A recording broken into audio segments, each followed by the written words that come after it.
जय रघुवीर समर्थ. विचार करा, आपला मोबाईल 10% आला की आपली कशी धावपळ उडते. चार्जर शोधायला आपण घरभर फिरतो, पण विचार करा, जेव्हा आपलं मन लो बॅटरीवर असतं तेव्हा आपण काय करतो? तर आपण फक्त शांतपणे मोबाईलवर रील स्क्रोल करत बसतो, बरोबर ना? आजच्या या सुपरफास्ट जगात आपण सर्व काही अगदी अपडेट ठेवलंय, फक्त एका गोष्टीला सोडून, ते म्हणजे आपलं मन. 350 वर्षांपूर्वी जेव्हा इंटरनेट नव्हतं, तेव्हा समर्थ रामदास स्वामींनी आपल्या मनाला 100% चार्ज करण्याची एक कमाल पद्धती सांगितली होती. ती म्हणजे मनाचे श्लोक. तर हे श्लोक म्हणजे 350 वर्षांपूर्वी लिहून ठेवलेलं, पण आजही आपल्या तितकंच उपयोगी पडणारं मानवी मानसशास्त्राचं सर्वात बेस्ट मॅन्युअल आहे. चला तर मग आज स्वतःच्याच मनाशी नव्याने मैत्री करूया. आज आपण याच ज्ञानसागरातील पहिल्या 10 श्लोकांचे मोती वेचणार आहोत. मला खात्री आहे की हा व्हिडिओ संपेपर्यंत हे विचार केवळ तुमच्या कानांवर पडणार नाहीत, एक आश्वासक हास्य आणि जगण्यासाठी एका नव्या उमेदीची संजीवनी नक्कीच देऊन जातील. हा व्हिडिओ वेळेने कदाचित थोडा मोठा वाटू शकेल, पण स्वतःच्याच अंतर्मनाशी संवाद साधण्यासाठी दिलेला हा वेळ तुमच्या आयुष्यात खऱ्या अर्थाने एक सुंदर आणि सकारात्मक क्रांती घडवून आणेल. गणाधीश जो ईश सर्वा गुणांचा, मुळारंभ आरंभ तो निर्गुणाचा, नमो शारदा मूळ चत्वार वाचा, गमू पंथ आनंत या राघवाचा. तर आपल्या भारतीय संस्कृतीत कोणत्याही मंगल कार्याची सुरुवात आपण बाप्पाच्या स्मरणानेच करतो. समर्थ रामदास स्वामींनीही याच सुंदर परंपरेचा धागा पकडला आहे. ते पहिल्यांदा गणाधीश म्हणजेच सर्व गुणांच्या आणि बुद्धीच्या स्वामीला, आपल्या गणरायाला नमन करतात, आणि त्यानंतर शारदा म्हणजेच वाणीची, आपल्या शब्दांची देवता असणाऱ्या सरस्वती मातेचे आशीर्वाद घेतात. या पहिल्याच श्लोकातून समर्थ आपल्याला एक अत्यंत प्रगल्भ असा लाईफ लेसन देतात.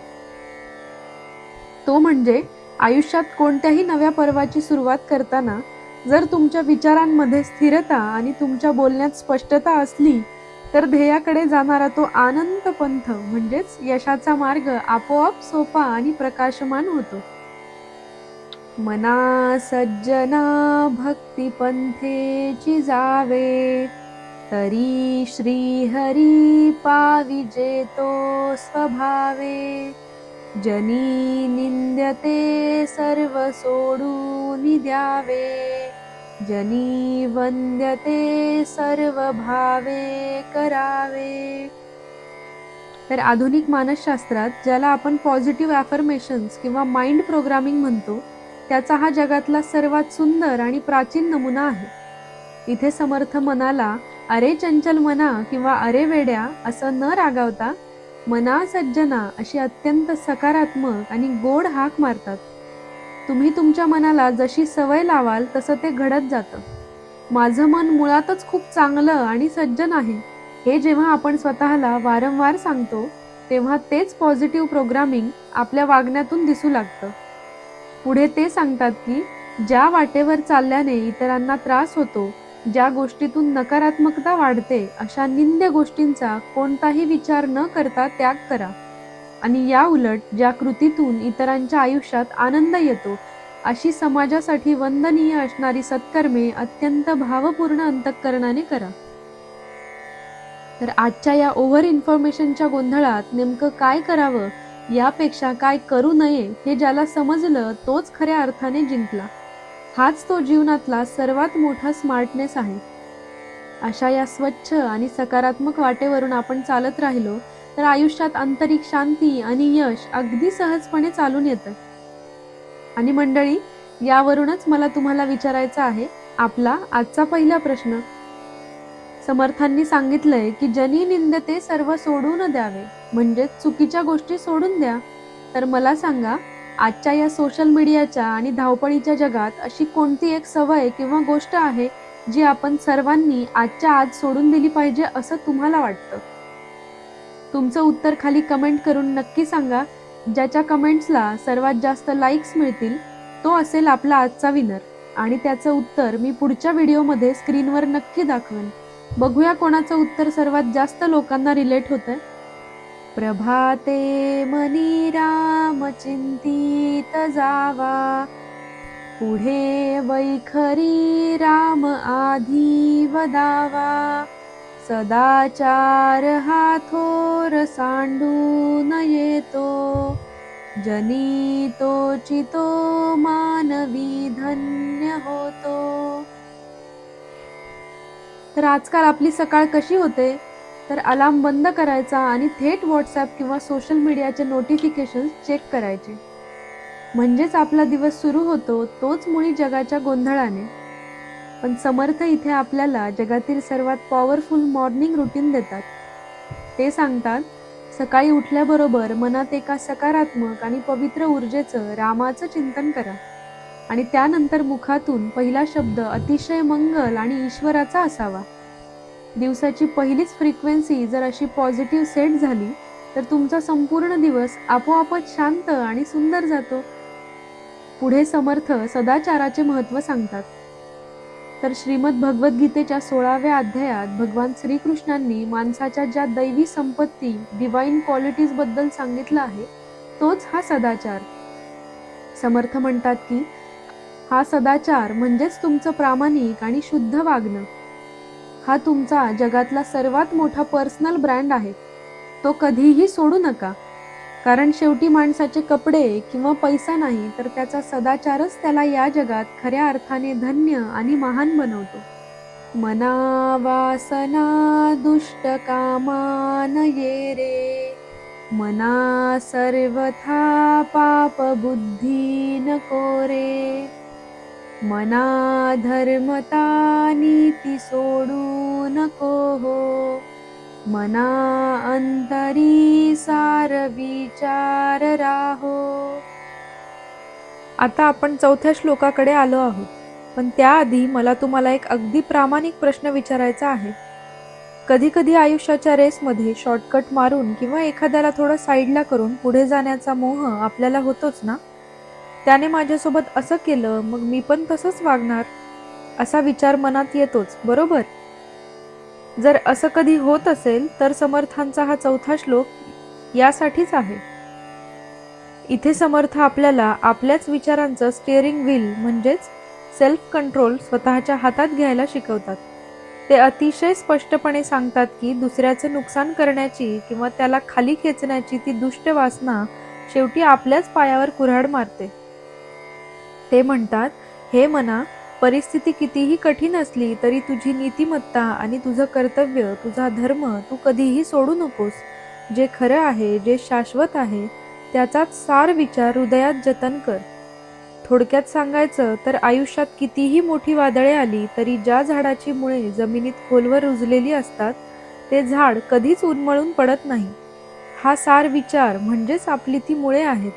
बाहेरची परिस्थिती कितीही बदलू देत, पण तुमची आतली व्हॅल्यू सिस्टीम आणि तुमची तत्वे नेहमी अढळ असली पाहिजेत.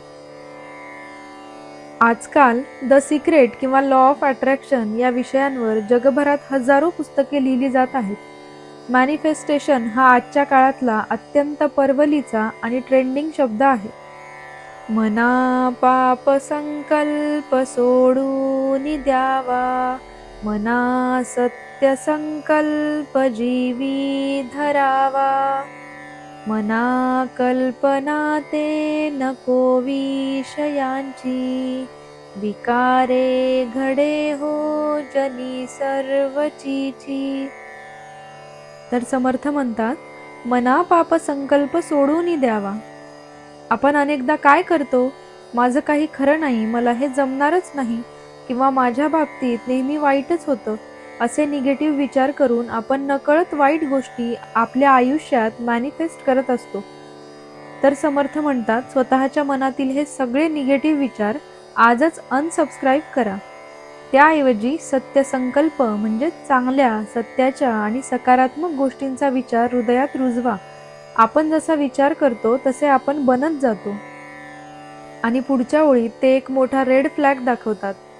मना कल्पना ते नको विषयांची. म्हणजे काय? तर फक्त पैसा, गाडी, बंगला आणि दिखावा या भौतिक सुखांच्याच विचारात अडकून पडू नका. जेव्हा हा हव्यास विकार बनतो ना, तेव्हा माणसाकडून चुकीची कामं घडतात आणि समाजात त्याची बदनामी होते.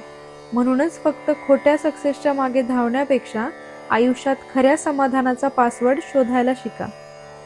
आता आपण पहिल्या 5 श्लोकांचा टप्पा पार केला आहे आणि या 5व्या श्लोकात आपण मॅनिफेस्टेशन आणि सत्य संकल्प बद्दल किती भारी गोष्ट शिकलोत ना. यावरूनच येतोय आपला आजचा दुसरा प्रश्न. मला सांगा, सध्या तुम्ही तुमच्या आयुष्यात अशी कोणती एक पॉझिटिव्ह गोष्ट, एखादं स्वप्न किंवा एखादी चांगली सवय मनापासून मॅनिफेस्ट करत आहात? तुमचा तो संकल्प काय आहे ते खाली कमेंट करून नक्की सांगा. बघूया कोणाचं मॅनिफेस्टेशन आणि विचार सर्वात प्रेरणादायी आहे. आपण आजकाल नेहमी म्हणतो ना, की माझ्या आजूबाजूला खूप टॉक्झिक लोक आहेत किंवा माझे खूप हेटर्स आहेत. पण समर्थ रामदास स्वामी इथे आपल्याला एक आरसा दाखवतात. ते सांगतात, आपले खरे शत्रू बाहेर जगात नाहीत, तर ते आपल्याच आत लपलेले आहेत, ज्यांना आपण षड्रिपू म्हणतो.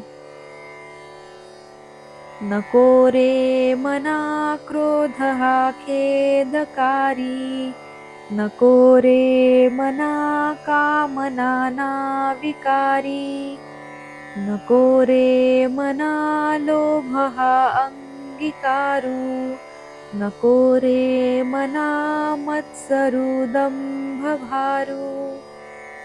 तर या श्लोकात समर्थ आपल्याला आपल्या मनाचं डिक्लटरिंग म्हणजेच मनाची स्वच्छता करायला शिकवतात. ते म्हणतात, कायम दुःख देणारा आणि स्वतःलाच जाळणारा राग, क्रोध, कोणत्याही गोष्टीची अतिहाव म्हणजे लोभ, दुसऱ्याची प्रगती पाहून होणारा मत्सर आणि खोटा अहंकार किंवा शो ऑफ, दंभ, हे सगळे विकार म्हणजे नक्की काय आहेत माहितीये? तर व्हिडिओच्या सुरुवातीला आपण जे मोबाईलच्या बॅटरीचं उदाहरण पाहिलं होतं ना, हे विकार म्हणजे तुमच्या मनाच्या बॅकग्राऊंडला चालणारे अनावश्यक ॲप्स आहेत. तुम्ही काम दुसरंच करत असता, पण हे ॲप्स गुपचूप तुमची सगळी पॉझिटिव्ह एनर्जी आणि मानसिक शांती खाऊन टाकतात. म्हणूनच समर्थ सांगतात, जोपर्यंत तुम्ही मनावरचं हे अहंकाराचं आणि मत्सराचं ओझं हा भार अनइन्स्टॉल करत नाही, तोपर्यंत तुमचं मन खऱ्या अर्थाने शांत आणि हॅप्पी होऊच शकत नाही. चला तर मग आजच आपल्या मनाची ही स्पेस क्लिअर करूया. आजचा काळ असा आहे की जिथे कोणी आपल्याला एक शब्द बोलला तर आपण त्याला लगेच 4 शब्द सुनावतो. आपली रिॲक्शन एका सेकंदात येते. पण इथेच समर्थ आपल्याला मानवी मानसशास्त्राचा आणि इमोशनल इंटेलिजन्सचा एक अत्यंत भारी धडा देतात. मना श्रेष्ठ धारिष्ठ जीवी धरावे, मना बोलणे नीच शोषित जावे, स्वये सर्वदा नम्र वाचे वदावे, मना सर्व लोकांसिरे नीववावे.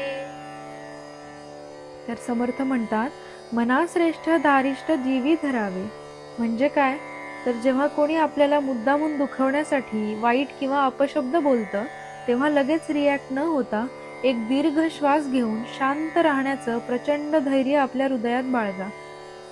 याचा अर्थ असा अजिबात नाही की तुम्ही अन्याय सहन करा किंवा दबून राहा. तर याचा अर्थ असा आहे की कोणाच्या तरी क्षुल्लक बोलण्यावरून तुमचा मौल्यवान वेळ आणि तुमची पीस ऑफ माइंड वाया घालवू नका. आयुष्यात स्वतःचे बॅटल्स हुशारीने निवडायला शिका.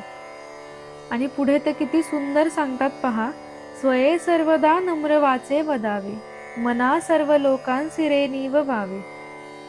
समोरचा माणूस कितीही टॉक्झिक असला किंवा रागात असला तरी तुम्ही मात्र स्वतःची लेवल न सोडता नम्र शब्दातच बोला.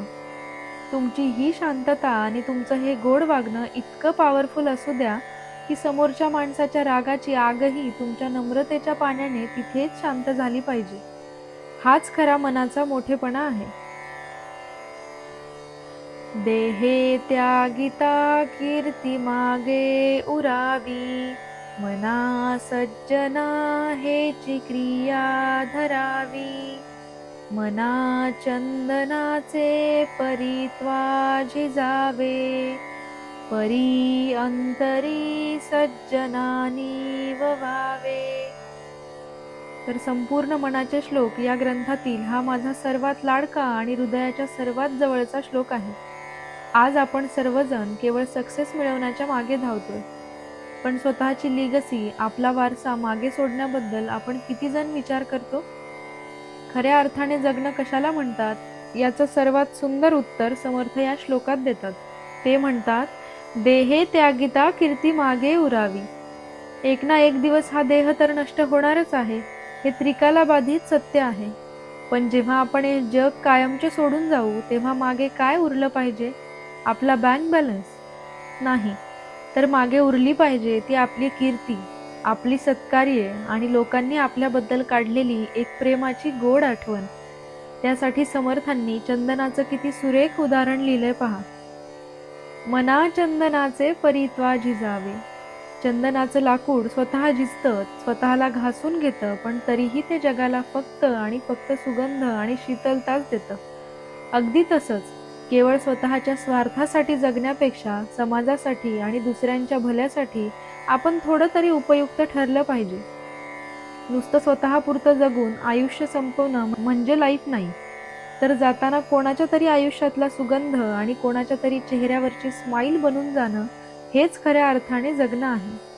नको रे मना द्रव्य ते पुढिलांचे, अति स्वार्थ बुद्धी नुरे पापसाचे.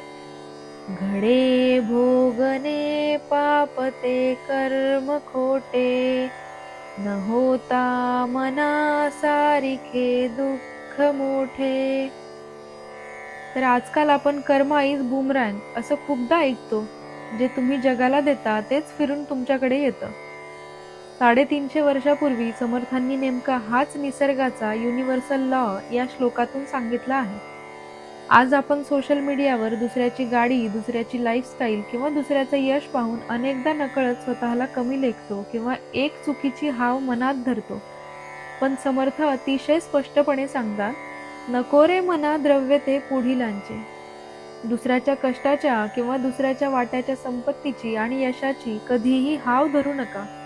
ते म्हणतात, अतिस्वार्थ बुद्धी नुरे पापसाचे.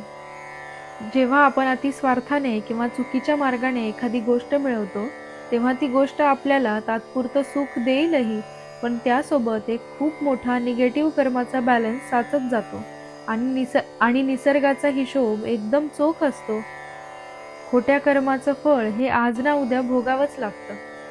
शेवटची ओळ तर मानवी मानसशास्त्राचा कळस आहे, न होता मनासारिखे दुःख मोठे. जेव्हा आपण खोट्या अपेक्षा ठेवतो आणि गोष्टी आपल्या मनासारख्या घडत नाहीत, तेव्हा होणारं दुःख हे सर्वात भयंकर असतं. म्हणूनच दुसऱ्याच्या ताटातलं पाहण्यापेक्षा स्वतःच्या कष्टावर आणि स्वतःच्या जर्नीवर विश्वास ठेवायला शिका. कारण प्रामाणिक कष्टाची भाकरी जी शांत झोप देते ना, ती कोणत्याही चुकीच्या मार्गाने मिळवलेल्या संपत्तीत कधीच नसते. सदा सर्वदा प्रीतिरामी धरावी, दुःखाची स्वये सांडी जीवी करावी. देहे दुःख ते सुख मानित जावे, विवेके सदा स्वस्वरूपी भरावे. तर आता आपण आजच्या या पहिल्या भागाच्या शेवटच्या आणि एका अत्यंत पॉवरफुल श्लोकावर आलो आहोत. आयुष्यात जेव्हा सगळीकडून निराशा येते आणि आपण पूर्णपणे थकून जातो, तेव्हा हा श्लोक एका संजीवनीसारखं काम करतो. आपण अनेकदा काय करतो? आपण आपलं दुःख, जुन्या वाईट आठवणी अगदी आपल्या उराशी कवटाळून बसतो. पण समर्थ इथे आपल्याला जगातील सर्वात भारी कला म्हणजेच द आर्ट ऑफ लेटिंग गो शिकवतात. ते म्हणतात, दुःखाची स्वये सांडी जीवी करावी. दुःख हे बाहेर जगात नसतं, तर ते आपण आपल्या विचारांमध्ये घट्ट धरून ठेवलेलं असतं. स्वतःहून त्या दुःखाला लेट गो करा. ते ओझं खाली ठेवा आणि त्या रिकाम्या झालेल्या जागेत ईश्वरावरची, त्या परम सकारात्मक शक्तीवरची प्रीती, प्रेम भरा. ते पुढे म्हणतात, देहे दुःख ते सुख मानित जावे. आयुष्यात प्रॉब्लेम्स, शारीरिक कष्ट किंवा फेल्युअर्स तर येणारच आहेत. तो जीवनाचा भागच आहे. पण त्या संकटांना रडत सामोरे जाण्यापेक्षा ती आपल्याला अपग्रेड करायला आलेली एक नवी शिकवण आहे. असं मानून त्यांना हसत खेळत स्वीकारा. आणि शेवटची ओळ तर संपूर्ण मानसशास्त्राचा सार आहे. विवेके सदा स्वस्वरूपी भरावे. स्वतःला नेहमी आठवण करून द्या की मी केवळ हे दुःख भोगणारं आणि आजारी पडणारं शरीर नाही, तर मी एक अत्यंत सुंदर आणि पॉवरफुल असं चैतन्य, प्युअर कॉन्शियसनेस आहे. स्वतःच्या या खऱ्या ताकदीची झालेली ओळख तुम्हाला जगातील कोणत्याही मोठ्या संकटातून आणि दुःखातून बाहेर काढायला 100% पुरेशी आहे. तर मंडळी, मनाला नव्याने समजून घेण्याचा हा होता आपला पहिला टप्पा. मला खात्री आहे की या 10 श्लोकांनी तुमच्याही मनाला एक नवी ऊर्जा आणि पॉझिटिव्हिटी नक्कीच दिली असेल. पण थांबा, जसं मी व्हिडिओच्या सुरुवातीला प्रॉमिस केलं होतं, आता वेळ झाली आहे आपल्या सुपर क्विक रिव्हिजन क्विजची. आज आपण जे काही शिकलो त्यातून मी तुम्हाला फक्त 4 सोपे प्रश्न विचारणार आहे. तर पाहूया तुमच्यापैकी किती जणांनी हा व्हिडिओ अगदी लक्ष देऊन पाहिलाय. तयार आहात? हे तुमचे 4 प्रश्न. पहिला प्रश्न, तिसऱ्या श्लोकानुसार आपल्या जगातला सर्वात मोठा पर्सनल ब्रँड कोणता आहे, जो आपण कधीही सोडू नये असं समर्थ सांगतात? दुसरा प्रश्न, 6व्या श्लोकात आपल्या मनाची पॉझिटिव्ह एनर्जी गुपचूप खाऊन टाकणारे बॅकग्राऊंड ॲप्स कोणाला म्हटलं आहे?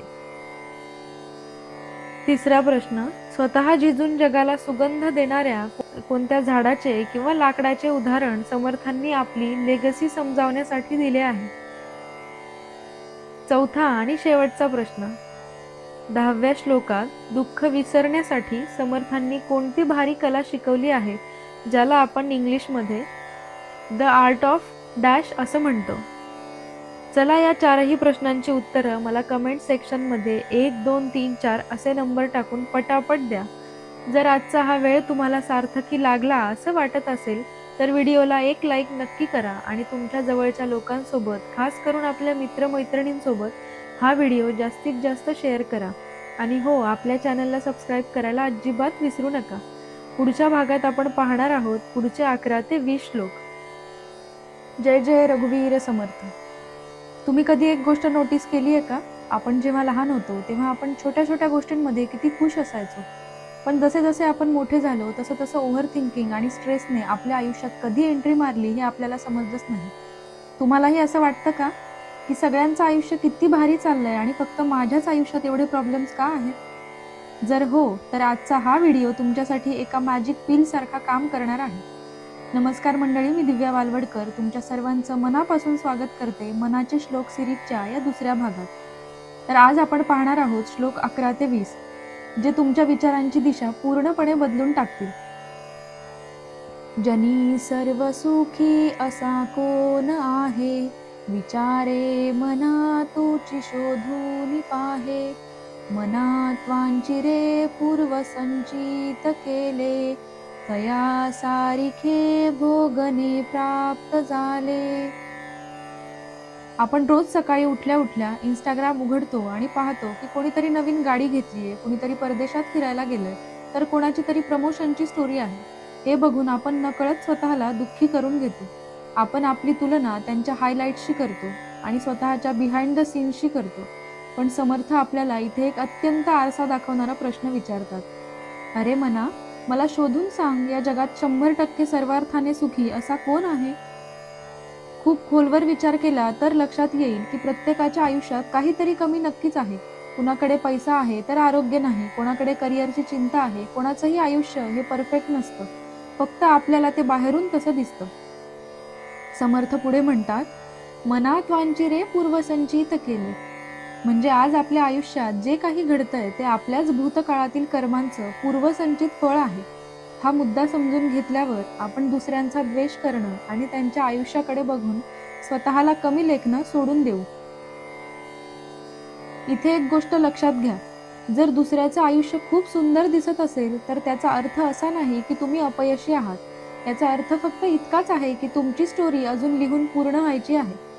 समर्थांच्या या श्लोकाचा मूळ मंत्र म्हणजे ॲक्सेप्टन्स.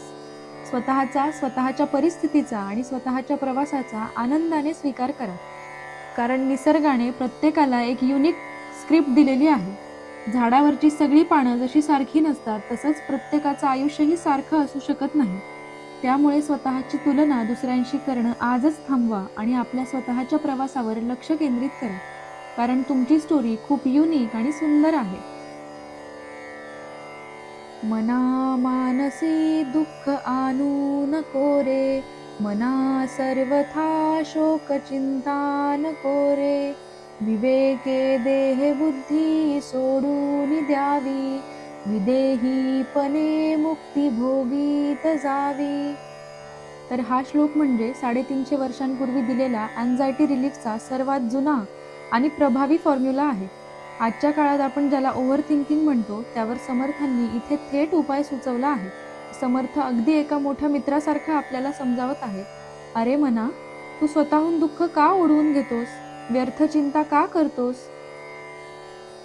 एक गोष्ट लक्षात घ्या, आपण 99% वेळ अशा गोष्टींची चिंता करतो ज्या आपल्या कल्पनेतल्या असतात, त्या वास्तवात कधीच घडत नाहीत. जर असं झालं तर, जर तसं झालं तर, या जर तरच्या खेळात आपण आपला आजचा वर्तमानातील आनंदच हरवून बसतो. या श्लोकात एक खूप महत्त्वाचा शब्द आलाय, देहबुद्धी. देहबुद्धी म्हणजे काय? तर मी म्हणजे फक्त हे शरीर, माझं दिसणं, माझं वजन, माझे कपडे किंवा माझं पद. आपण याच देहबुद्धीच्या अहंकारात जगत असतो. आणि जेव्हा आपल्याला वाटतं की आपण कुठे कमी पडतोय, तेव्हा आपल्याला दुःख होतं. समर्थ म्हणतात, विवेके देहबुद्धी सोडून द्यावी. म्हणजे विवेकाचा वापर करा आणि या खोट्या अहंकाराला बाजूला सारा. जेव्हा तुम्ही हे ओळखता की तुम्ही या शरीरापेक्षा काहीतरी वेगळे आहात, तेव्हा तुमच्या डोक्यावरचं ओझं आपोआप कमी होतं. समर्थांनी सुचवलेली पुढची पायरी आहे विदेहीपणे. विदेहीपणे म्हणजे एका मुक्त पक्षासारखं जगणं. भूतकाळाच्या चुकांचे ओझे पाठीवर घेऊन भविष्याची चिंता करत तुम्ही वर्तमानात सुखाने धावू शकत नाही. जर तुम्हाला आयुष्याचा खरा आनंद घ्यायचा असेल, तर भूतकाळ आणि भविष्यकाळ या दोन्हींच्या तुरुंगातून बाहेर पडावं लागेल. आजचा हा क्षण जो तुमच्या हातात आहे, तो पूर्णपणे जगून घ्या. कारण ओव्हर थिंकिंग थांबवण्याचा एकमेव मार्ग म्हणजे वर्तमानात प्रेझेंट राहणे. म्हणूनच मंडळी, आजपासून स्वतःला सांगा, चिंता करणं सोडून दे आणि आयुष्याचा पूर्णपणे आनंद घे. जगणं खूप सुंदर आहे, त्याला विचारांच्या गर्दीत हरवू देऊ नका. मना सांग पारावने काय झाले, अकस्मात ते राज्य सर्वे बुडाले, मनोनी कुडी वासना सांडवेगी, बळे लागला काळ हा पाठी लागी.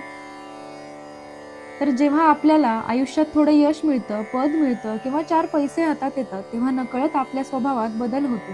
आपला इगो किंवा अहंकार जागा होतो. आपल्याला वाटायला लागतं की मीच सगळं करतोय किंवा माझ्यासारखं कोणीच नाहीये. पण इथे समर्थ आपल्याला अत्यंत सावध करणारा प्रश्न विचारतात. मना सांग पा रावणा काय झाले? तर रावणाचं उदाहरण एकदा डोळ्यासमोर आणा. रावण म्हणजे कोण होता? तो सामान्य माणूस नव्हता, तर तो अत्यंत विद्वान होता. तो वेदशास्त्रांचा जाणकार होता, भगवान शंकरांचा परमप्रिय भक्त होता आणि सोन्याच्या लंकेचा पराक्रमी असा राजा होता. पण त्याच्याकडे काय नव्हतं? तर त्याच्याकडे नम्रता नव्हती आणि त्याचं त्याच्या वासनेवर नियंत्रण नव्हतं.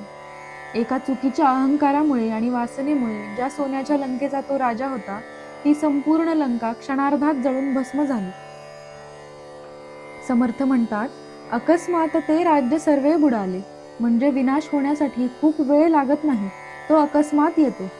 इथे समर्थांचा इशारा खूप महत्वाचा आहे. बळी लागला काळ हा पाठी लागी. काळ म्हणजे वेळ. वेळ कोणाचीही वाट पाहत नाही.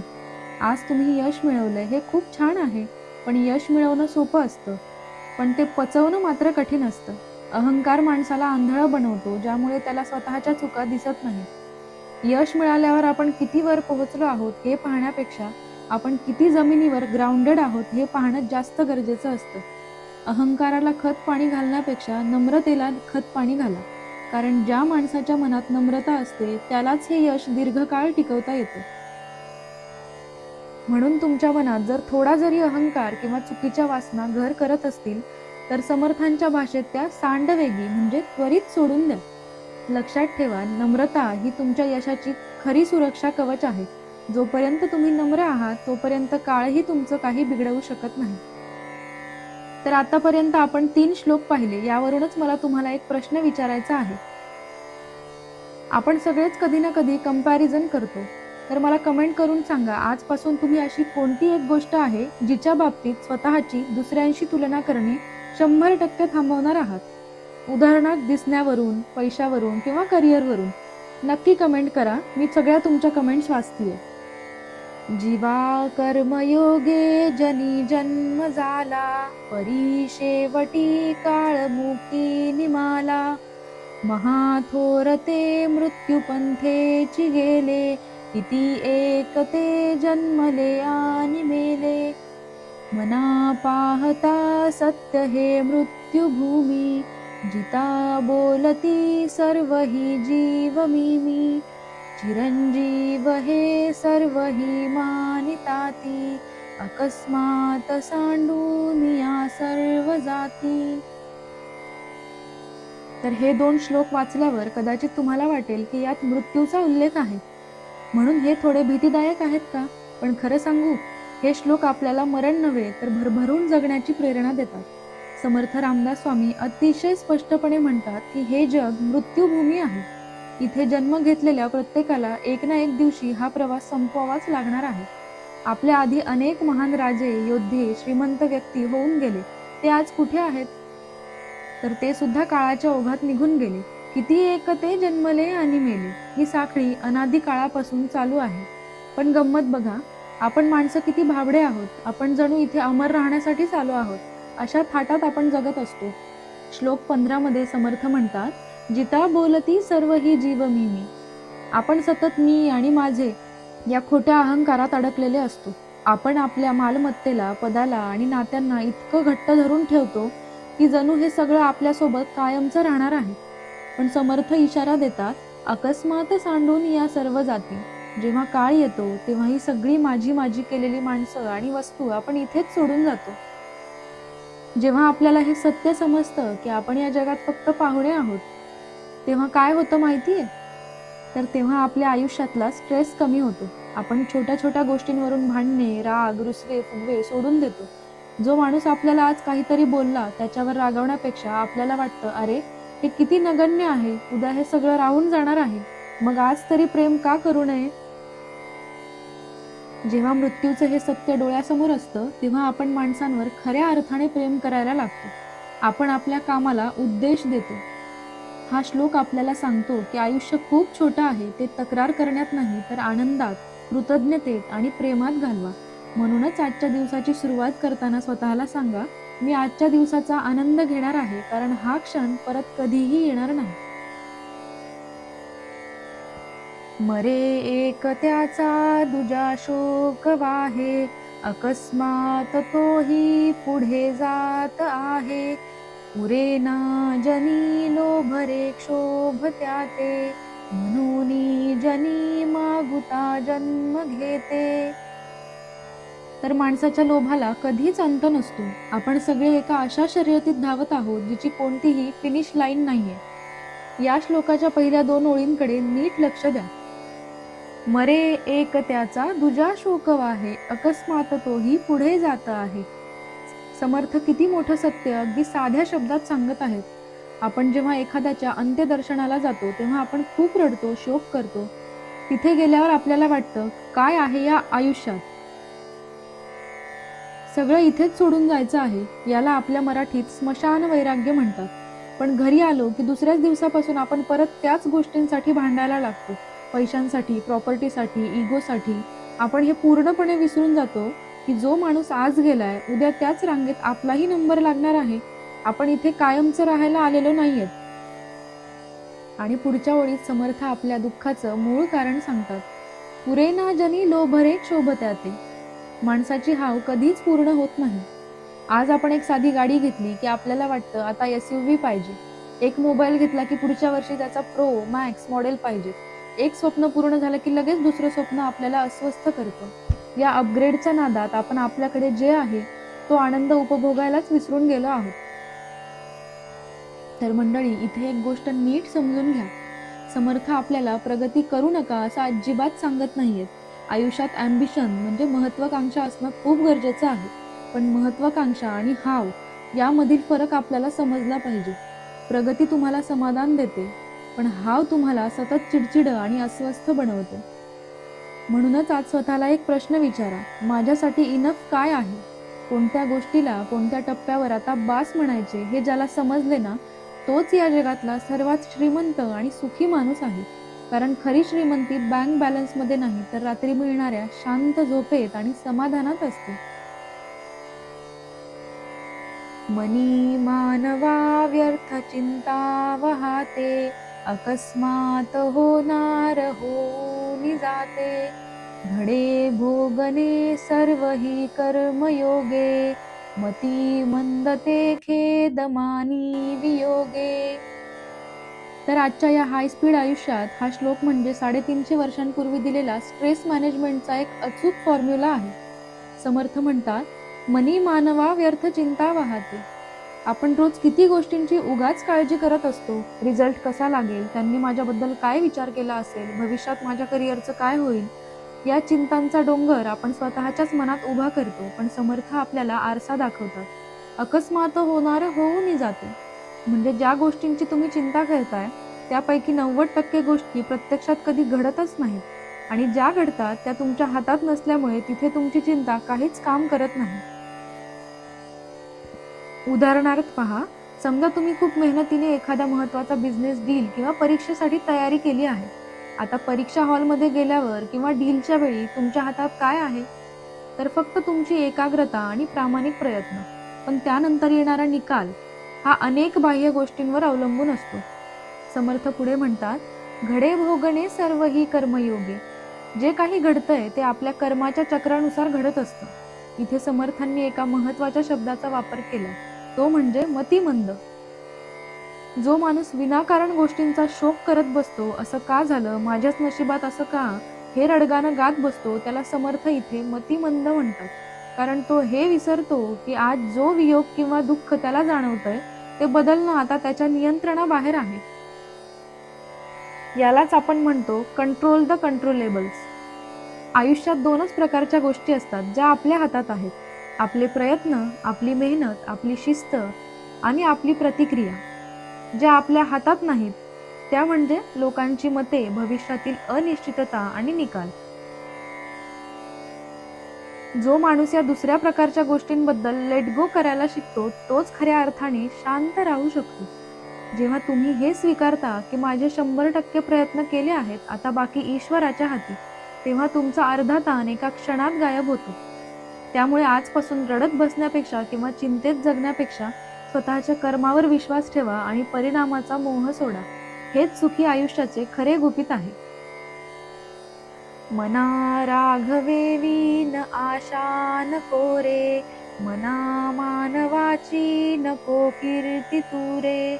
जया वर्णिती वेदशास्त्रे पुराणे, तया वर्णिता सर्व ही श्लाघ्यवाने. तर आजच्या डिजिटल जगात आपण एक मोठ्या आजाराने ग्रस्त आहोत, तो म्हणजे व्हॅलिडेशन ॲडिक्शन. आपण आज एखादा फोटो पोस्ट केला किंवा एखादं काम केलं तर लगेच 10 वेळा फोन तपासायला जातो की किती जणांनी लाईक केलंय किंवा कोणी काय कमेंट केली आहे. जर लोकांनी स्तुती केली तर आपण आनंदी होतो, आणि जर कोणी दुर्लक्ष किंवा टीका केली तर आपण पूर्ण दिवस डिप्रेशनमध्ये जातो. तर समर्थ रामदास स्वामींनी 350 वर्षांपूर्वीच हा मानवी स्वभाव ओळखून आपल्याला सावध केलं. ते म्हणतात, मना मानवाची नको कीर्ती तुरे. म्हणजे माणसांकडून मिळणाऱ्या खोट्या प्रसिद्धीची किंवा स्तुतीची अपेक्षा करणेच सोडून दे. लक्षात घ्या, लोक या शब्दाची व्याख्या खूप बदलती आहे. आज जे लोक तुम्हाला डोक्यावर घेतात तेच लोक उद्या तुम्हाला पाय खेचायला मागे पाहणार नाहीत. माणसाची मतं ही वातावरणासारखी बदलणारी असतात. अशा लोकांच्या सर्टिफिकेटवर तुमचं आयुष्य अवलंबून ठेवणं ही सर्वात मोठी चूक आहे. मग खऱ्या अर्थाने कोणाची स्तुती करावी? तर समर्थ म्हणतात, मना राघवे विन आशा नको रे, आणि जयावर्णिती वेदशास्त्रे पुराणे. जे शाश्वत आहे, जे सत्य आहे, ज्याला महान ग्रंथांनी आणि ज्ञानी लोकांनी श्रेष्ठ मानले. इथे राघव म्हणजे केवळ एक व्यक्ती नाही, तर सत्य आणि परम चैतन्य आहे. त्या मार्गावर चाला. तुमचं ध्येय लोकांची मनं जिंकणं नसून तुमची स्वतःची मूल्ये, तुमच्या व्हॅल्यूज जपून आत्मिक समाधान मिळवणं हे असायला हवं. जेव्हा तुम्ही स्वतःच्या नजरेत प्रामाणिक असता तेव्हा तुम्हाला दुसऱ्यांच्या लाईक्सची किंवा कमेंटची गरजच उरत नाही. तुमचं काम इतकं दर्जेदार आणि प्रामाणिक असू द्या की लोकांनी स्तुती केली काय किंवा टीका केली काय, तुमच्या आत्मविश्वासावर त्याचा काहीच परिणाम होणार नाही. लक्षात ठेवा, जगाला खुश करण्याचा प्रयत्न केला तर स्वतःला कधीच खुश ठेवू शकणार नाही. त्यामुळे आजपासून लोकांसाठी जगायचं थांबवा आणि स्वतःच्या ध्येयासाठी, सत्यासाठी आणि आनंदासाठी जगायला सुरुवात करा. हीच तुमची खरी ओळख आहे आणि हेच तुमच्या यशाचं सर्वात मोठं गमक आहे. मना सर्वथा सत्य सांडू नको रे, मना सर्वथा मिथ्य मांडू नको रे, मना सत्य ते सत्य वाचे वदावे, मना मिथ्य ते मिथ्य सोडून द्यावे. तर हा श्लोक आयुष्यातला एक अत्यंत पॉवरफुल नियम आहे. आपण आजच्या सोशल मीडियाच्या फिल्टर लावलेल्या जगात जगतोय. इथे सगळंच क्युरेटेड आहे. आपण आतून कितीही तणावात असू पण फोटो मात्र हॅपी पोस्ट करतो. आपण कितीही अडचणीत असू पण जगाला दाखवताना मात्र आपण सक्सेसफुल आहोत असं भासवतो. हे जे फेक आयुष्य आहे आपण जगतोय ते समर्थांच्या भाषेत मिथ्य आहे. समर्थ स्पष्ट सांगतात, मना सर्वथा सत्य सांडू नको रे. तर सत्य म्हणजे फक्त खरं बोलणं नाही, तर स्वतःशी प्रामाणिक राहणं हे आहे. आपण जेव्हा खोटं बोलतो किंवा खोटं आयुष्य जगायचा प्रयत्न करतो तेव्हा काय होतं माहितीये? आपल्याला ते खोटं मेंटेन करण्यासाठी सतत एक मुखवटा घालून फिरावं लागतं. आणि विश्वास ठेवा, हा मुखवटा सांभाळणं हे आयुष्यातलं सगळ्यात जास्त एक्झॉस्टिंग काम आहे.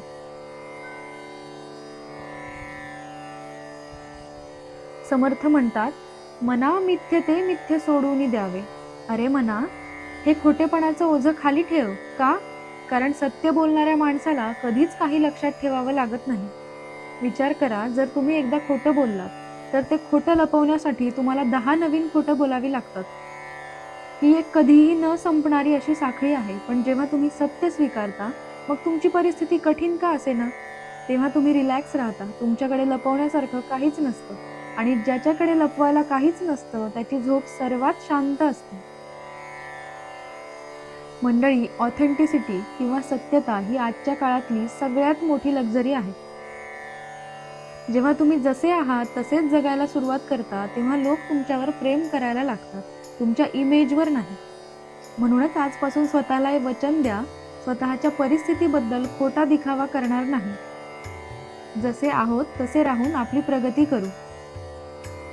कारण खोटा मोठेपणा क्षणिक असतो, पण सत्याचा पाया हा आयुष्यभराचं समाधान देणारा असतो. हेच खऱ्या आयुष्याचं खरं सिक्रेट आहे. बहु हिमपुटी होई जे माय कोटी, नको रे मना यातना तेची मोठी, निरोधे पचे कोंडिले गर्भवासी, अधोमुख रे दुःख त्या बाळकासी. तर आजच्या या सिरीजचा हा शेवटचा श्लोक, पण हा सर्वात महत्त्वाचा वेकअप कॉल आहे. समर्थ रामदास स्वामी इथे आपल्याला जन्माच्या आधीच्या स्थितीची आठवण करून देतात. गर्भामध्ये 9 महिने निरोधे पचे म्हणजे एका अत्यंत अरुंद, अंधाऱ्या आणि कठीण परिस्थितीत राहणे. ही किती मोठी यातना असेल याचा आपण विचारही करू शकत नाही. आपण जेव्हा जन्माला येतो तेव्हा आपण ती सगळी दुःख विसरून जातो. पण समर्थांचा उद्देश तुम्हाला घाबरवण्याचा नाही तर सावध करण्याचा आहे. ते म्हणतात, नको रे मना यातना तेची मोठी. इतक्या कष्टाने, इतक्या यातना सोसून आपल्याला हे मानवी आयुष्य मिळालं आहे आणि आपण काय करतोय? हे अनमोल आयुष्य आपण व्यर्थवादात कोणी काय म्हटलं यामध्ये सततच्या चिंतेत किंवा लोकांचा द्वेष करण्यात वाया घालवतो. जरा विचार करा, हे आयुष्य एकदाच मिळालं. आपण रोज सकाळी उठतो, कामावर जातो किंवा अभ्यासाला बसतो, पण आपण आपल्या आयुष्याचा उद्देश विसरून जातो. समर्थ आपल्याला इथे इशारा देत आहेत की हा जन्म केवळ खाणं, पिणं आणि झोपणं याच्यासाठी नाहीये, तर हा जन्म मिळालाय काहीतरी महान कार्य करण्यासाठी, स्वतःची प्रगती करण्यासाठी आणि अंततः त्या ईश्वराशी किंवा सत्याशी एकरूप होण्यासाठी. जर आपण हे आयुष्य फक्त तक्रार करत घालवलं तर पुन्हा त्याच जन्म मरणाच्या चक्रात आपण अडकून पडू. म्हणून या शेवटच्या श्लोकातून मला तुम्हाला फक्त एकच गोष्ट सांगायची आहे, तुमच्या आयुष्याची व्हॅल्यू ओळखा. आजपासून तुमच्या वेळेचा, तुमच्या विचारांचा आणि तुमच्या ऊर्जेचा वापर अशा गोष्टींसाठी करा, ज्यामुळे तुम्हाला भविष्यात पश्चाताप होणार नाही. दररोज स्वतःला विचारा, आज मी असं काय केलं ज्याने माझ्या आयुष्याचं मूल्य वाढलं? आयुष्य खूप सुंदर आहे, ते भरभरून जगा, पण त्यासोबतच आपल्या अस्तित्वाचा उद्देश कधीही विसरू नका. तर मंडळी, ही होती मनाचे श्लोक सिरीजच्या दुसऱ्या भागाची सांगता. श्लोक 11 ते 20 या प्रवासात आपण तुलना, अहंकार, चिंता, सत्याचा मार्ग आणि जीवनाचं मूल्य यावर चर्चा केली. मला खात्री आहे की हे ज्ञान तुम्हाला तुमच्या माइंडसेट अपग्रेडसाठी नक्कीच मदत करेल. तर कसे वाटले हे पुढचे 10 श्लोक? मला खात्री आहे की आज तुमच्या मनावरचे अनेक ताण हलके झाले असतील आणि आयुष्याकडे बघण्याचा एक अतिशय क्लिअर आणि सकारात्मक दृष्टिकोन तुम्हाला नक्की मिळाला असेल. तर आता वेळ आहे आपल्या बहुप्रतीक्षित सुपर क्विक रिव्हिजन क्विजची. बघूया आज मला किती लोकांकडून 100% अचूक उत्तरे मिळतात. तर हे आहेत तुमचे 3 सोपे प्रश्न. पहिला प्रश्न, श्लोक 11 नुसार आपण दुसऱ्यांशी तुलना का करू नये? म्हणजे आपल्या आयुष्यात जे घडते ते कशामुळे प्राप्त होते? प्रश्न दुसरा, श्लोक 13 मध्ये समर्थांनी अहंकारामुळे राज्य बुडाले, हे समजावण्यासाठी कोणत्या राजाचं उदाहरण दिलं आहे? आणि प्रश्न तिसरा, श्लोक 17 नुसार जो माणूस आपल्या नियंत्रणाबाहेर असलेल्या गोष्टींचा व्यर्थ खेद, शोक करतो, त्याला समर्थांनी कोणता शब्द वापरला आहे? चला या 3ही प्रश्नांची उत्तरे मला खाली कमेंट बॉक्समध्ये 1, 2, 3 असे नंबर टाकून द्या.